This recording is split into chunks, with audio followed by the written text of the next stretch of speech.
स्वागत है आपका हमारे YouTube चैनल मैजिकल लाइफ में।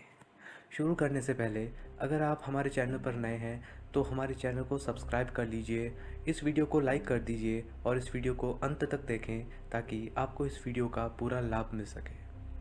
हम सभी को पता है कि श्री राम प्रभु का जन्म कैसे हुआ और यह कि वे भगवान विष्णु के 7वें अवतार हैं। पर क्या किसी को पता है कि उनकी मृत्यु कैसे हुई थी? आज हम आपको बताते हैं कैसे श्री राम प्रभु ने अपने प्राण त्याग दिए थे। सीता माता के धरती में समा जाने के बाद भगवान श्री राम ने अयोध्या पर 100 नहीं, 500 नहीं, पूरे 1000 वर्ष तक राज किया। इन दिनों में श्री राम प्रभु को सीता माता की बहुत याद आती थी। उन्होंने अपने प्राण त्यागने का भी सोचा, परंतु उन्होंने अयोध्या के लिए जीना चाहा। भगवान श्री राम ने इस धरती पर 1000 साल तक शासन किया और पृथ्वी पर धर्म की स्थापना की। लेकिन एक समय ऐसा भी आया जब भगवान श्री राम को अपने प्राणों का त्याग करना पड़ा। यदि आप भी जानना चाहते हैं कि क्यों भगवान श्री राम ने अपने प्राण त्यागे तो आइए जानते हैं। एक दिन हुआ कुछ ऐसा कि यमदेव को श्री राम से मिलना था, परंतु हनुमान जी के रहते यमदेव अयोध्या नगर में प्रवेश नहीं कर सकते थे, क्योंकि हनुमान जी अयोध्या की रक्षा करते थे और उन्हें अमर होने का वरदान भी प्राप्त था, यानी उनको कोई नहीं हरा सकता था। श्री राम प्रभु को यमदेव की इस बात का पता चल गया। श्री राम प्रभु त्रिकालदर्शी थे, यानी वह जो भूत और भविष्य काल में 3 गुना तक देख सकते थे।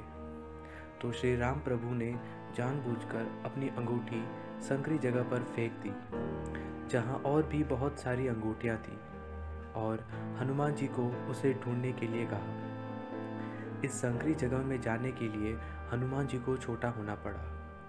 जब हनुमान जी उस जगह में गए तब वहां बहुत सारी एक जैसी अंगूठियां थीं, तो हनुमान जी भी हैरानी में पड़ गए। तभी देव वासुकी ने हनुमान जी को बताया कि ये भी श्री राम प्रभु की लीला है। वासुकी ने कहा, यह लीला इसलिए क्योंकि श्री राम प्रभु को पता था कि उनका अंतिम समय निकट आ चुका है, और तुम्हें ये सुनकर अच्छा नहीं लगेगा हनुमान।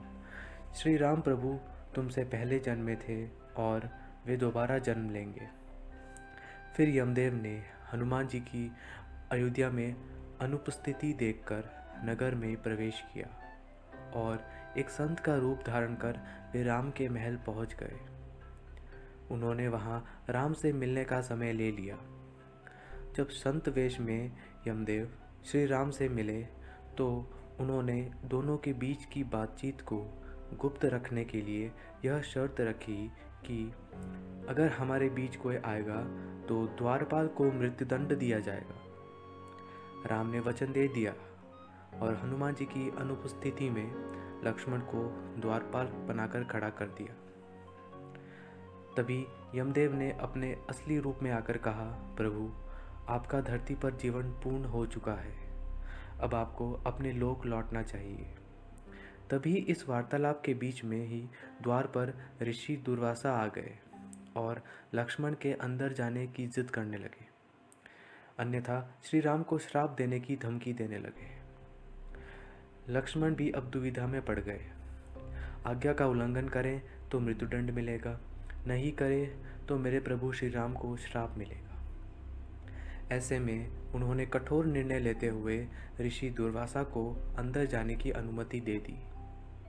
वार्तालाप भंग होने के कारण अब श्री राम भी दुविधा में पड़ गए थे कि लक्ष्मण को मृत्युदंड देना होगा। उन्होंने ऐसे में लक्ष्मण को राज्य निकाला दे दिया, लेकिन लक्ष्मण ने अपने भाई के वचन को निभाने के लिए राज्य से बाहर जाने के बजाय सरयू नदी में जल समाधि ले ली।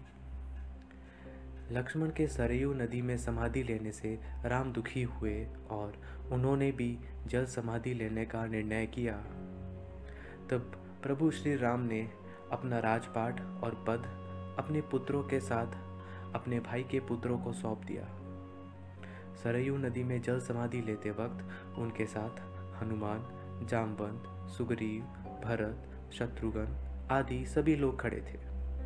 श्री राम सरयू नदी के अंदर समा गए।